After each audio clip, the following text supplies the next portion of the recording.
Should I be in the middle? Yeah. And that is really low for you, this one. Huh? That's okay. That's okay.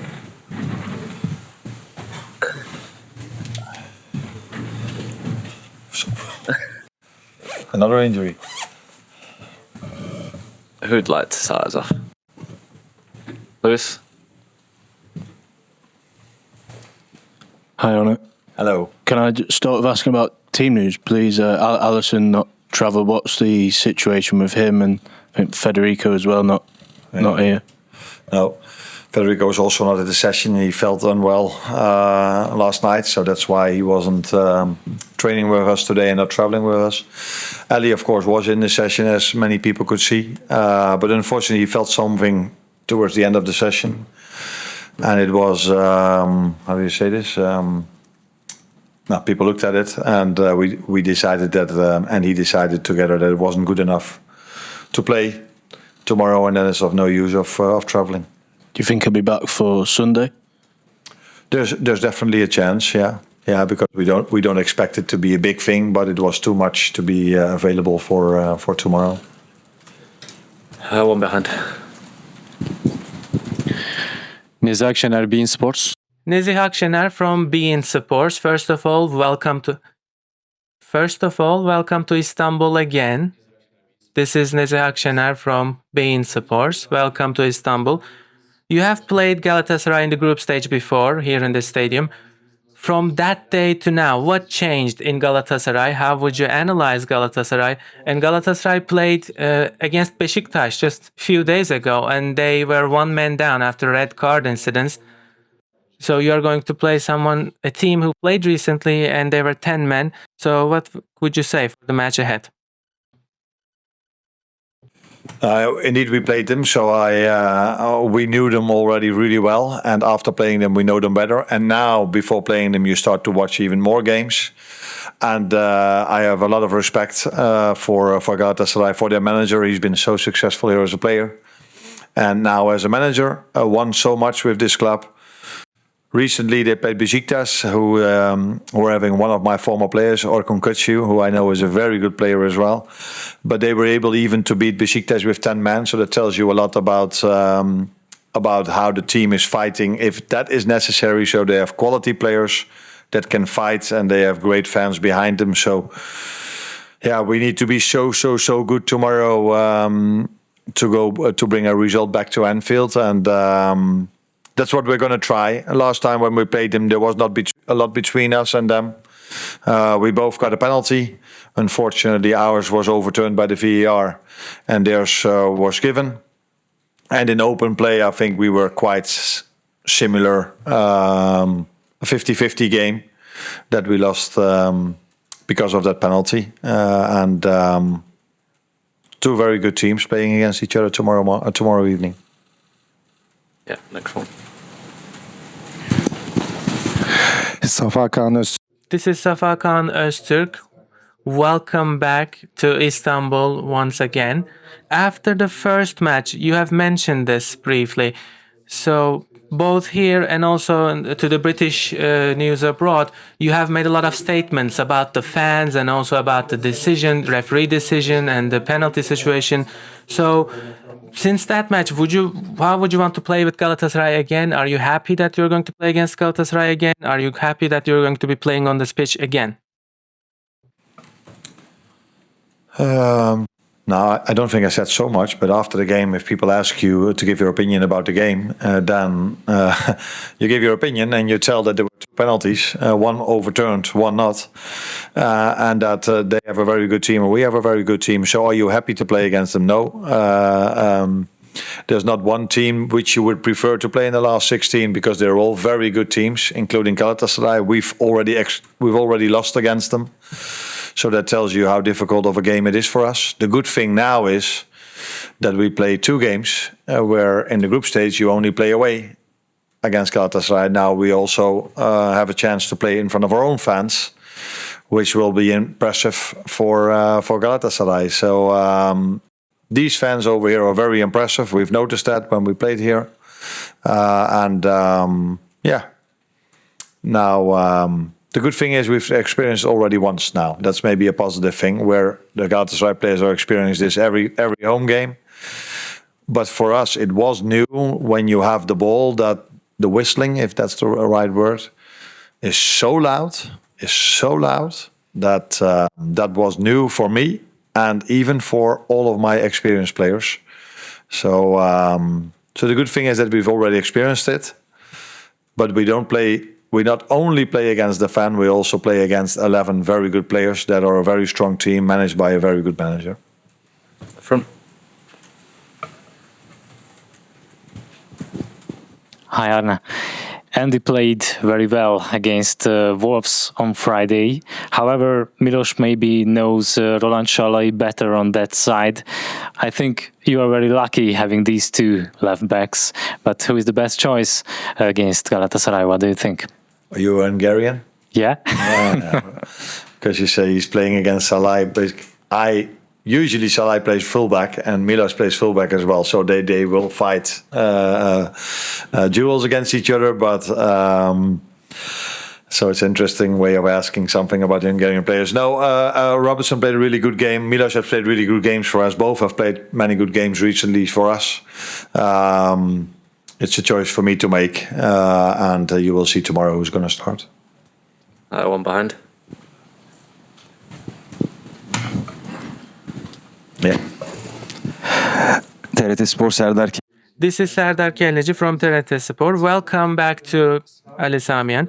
When it comes to right back, you have been using Szoboszlai, Frimpong, and Bradley for the right back. You have this situation where you put Szoboszlai between, where he makes runs between the opposition left backs and center backs and full back. So how are you going to use that attacking set tomorrow with your right back situation against Galatasaray?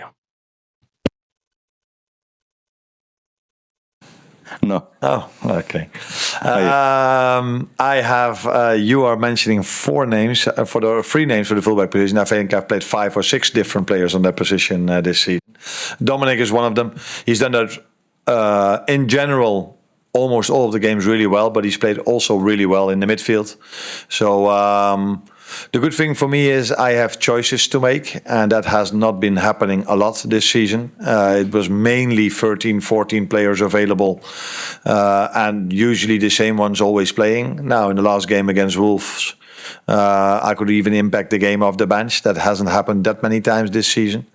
So that's a very good thing for us. So I can now play Dominic if I want to play him as a fullback because of I think that's the best decision to make, and not because I have no one else in that position. And that is something really positive for us, and also important going into the final stages of the season where we play a lot, where we've already played a lot, and it's the end of the season. So the more players available, the better it is, because usually players can get a bit tired towards the end.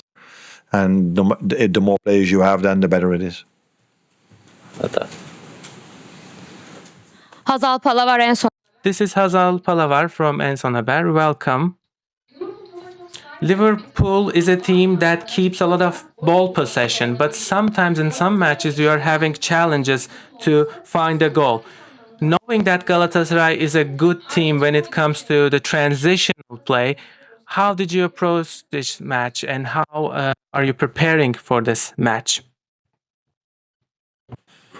Yeah, all you're saying is true. I think we are the team in the Premier League with most ball possession. So that tells you how well we are able to bring the ball out from the back. Usually we're also a team that doesn't concede a lot of chances, let alone a lot of counterattacks, because the more ball possession you have, then you need to be well organized in ball possession. Otherwise, you don't have as many ball possession as we do, if you still understand what I'm saying.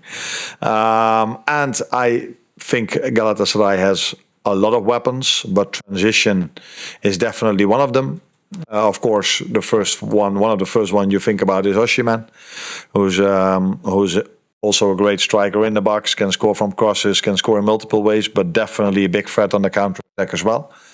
But they have more than only Osimhen in their front three that are really fast. Last game we played them, it was Yilmaz, who was twice a bit too fast for us because twice he was going towards the goalkeeper in the first half. So a lot of offensive threat and a lot of pace, and we need to be really aware of that. And we will, because we played them already, so we know now how fast they are and what qualities they have, even more than last time. But it's not always, if you know what the strength of the team is, you can prevent it from happening, and that is the challenge for us tomorrow. Simon, pitch at the back. Tomorrow's your 100th match as Liverpool manager. I guess this is a hard time to reflect on your reign so far, but I guess a time that reminds you, or may refocus your mind of what you want to achieve with this club moving forward this season and beyond. Now, first of all, it makes me really proud that I've become the Liverpool manager. And that is going to be my 100th game. I don't think I have a bad track record in those 100 games. Although sometimes you get a different feeling about that if I have to listen to everything. But makes me proud, and I'm looking. And it's nice that the 100th game is such a nice game to play. Champions League last 16 away game against Galatasaray. So. But as always, it's never about the manager. It's always about the players. I try to prepare them just as good as all the other 99 games I've done before. But it's always the players who have to then perform. And I've been very lucky that I've been given a very good team in both seasons, last season and this season. And I have all the trust that these players will perform at the levels we are used to of a Liverpool team. The third row. Fanatik.com.tr. This is Emre Günay from Fanatic. Welcome to Istanbul. In Champions League, Osimhen has scored a lot of goals and he has been all the news recently. So have you taken any special precautions against Victor Osimhen? So can you hear me now? This is Emre Günay from Fanatic. Welcome to Istanbul. In Champions League, Victor Osimhen has been very prominent figure in Galatasaray with all the goals he scored. Have you taken any special precautions against him, against Osimhen? Yes and no. We always take special precautions against very good football players. And we are facing a lot of them because in the Premier League there are a lot of good football players as well. And it's clear and obvious that Victor Osimhen is one of them, but he's not the only one that is a really good player here at Galatasaray. The good thing is, again, our centre-backs have already played him, so they know what to expect. Maybe they even played against each other more often. I would not be surprised if Virgil played against him when Osimhen was at Napoli, but I'm not sure. And the same for Ibu. So, yes, we know how good he is, but we're also aware that he's not the only very good player they are having. And if you arrive in the last 16, you have to make your team, your players aware of the qualities they are facing. And that's what we've done already, and we're going to do even more tonight and tomorrow. And the last question with Hamza at the front, please.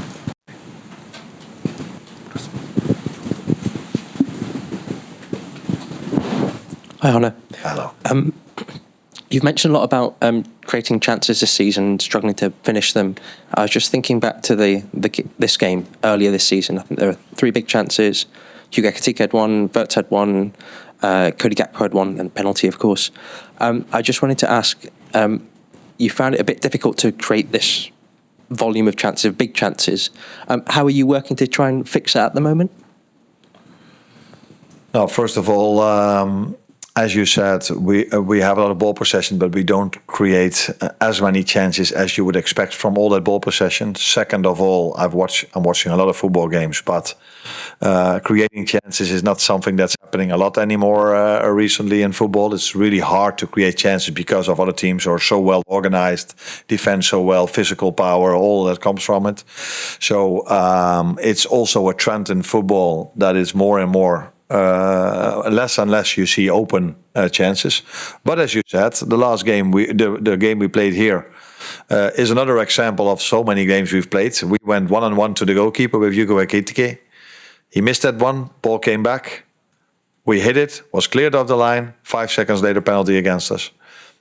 That has happened a lot of times this season. But yeah, I always believe that things will not always go like that. So yes, we are trying to create more chances. Do we have a lot of training time for that? No, we play every 3 days, so there's not a lot of training time for that. But of course, in this modern era, there's a lot of video meetings which you can do to show them. Which in some situations are better decisions to make than the ones we've made before. I think that was quite good to see in the last Wolf games as well, but we played better in the second one than in the first one, not by a margin because all data was exactly the same. So yeah, we are working on that, but it definitely helps if a player like Florian Wirtz is again available tomorrow evening. It would definitely help if Alexander Isak would have been fit throughout the whole season instead of only using him for 15 or 20 minutes at his peak, which was at Tottenham when he finally was getting fit. Then got injured again. So Mo, of course, not being available when he was at the AFCON. So there are definitely also reasons because we don't have 8 attackers of the same quality. Because I said so many times, the model we are having. Tactical trend. Do you think you're close to working out how to break through it? I remember watching your final team and they were so attacking. I know you're an attacking coach. Do you think you're closer to working out? Like you said, it's a league-wide problem, a European problem. Do you think you're closer to working out how to break the games back open again? I think we do a lot of similar things than my final team did and then the team of last season did. We're having a lot of ball possession. When we don't have it, we press immediately, counter-press immediately to have the ball back. But as I said, teams are organized more and more in a similar style, which is mainly either man-to-man all over the pitch or dropping into a low block, not with 7 or 8, but with 11. That's something that, for example, but we should maybe not talk about it, but 10 years ago when the Dutch team played Luxembourg, it was 8 or 9-0. And these results were quite common. Now, that's not so common anymore, that countries beat other countries with those margins, let alone if you play the best players in the world, because they're all playing in the Premier League. It makes it even harder if you face similar playing styles like that. So we are working on it. I think it's been obvious for everyone that we've worked on it because we scored much more from set pieces. One way to break down low blocks is generate a lot of set pieces, which we twice against Wolf, twice we had 11 set pieces, corner kicks, sorry. And then you need to get your rendement, your goals out of that. We were really close in the first game against Wolves. Was a ball cleared off the line by our own player. Very unlucky, but it did happen. And as a result of that, we didn't win. And 3 days later, we go there, and in the same minute, it's a shot from 20 yards that goes in. And then things open up, you play a good game, and everybody is much more positive about that game than the first one. So, yeah. I think if Hugo Ekitike goes 1-1 to the goalkeeper tomorrow, there's a fair chance he would score. Just as I thought the last time. And sometimes they miss, sometimes they score. So let's see where we are tomorrow in terms of chance creation and scoring from the chances we create. But keeping a clean sheet is also important. Brilliant. Thank you, everyone.